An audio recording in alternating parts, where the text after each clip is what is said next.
อันสนมันรีวิว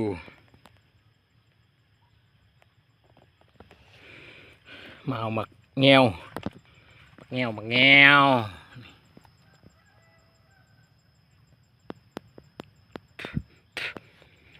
ไปฝากเป็นเตรียมได้เลยบักลงมาเลย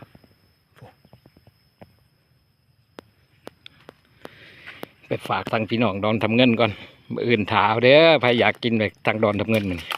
ฝากไปจัก3 กระสอบนี่หลายแหงต้นไหนนี่ขึ้นบ่ได้ผุนต้นนั้นมันสูงแหงต้นน่ะสูงต้นนี้อ่ะขึ้นได้นี่แหละขึ้นได้แต่ต้นนี้เริ่ม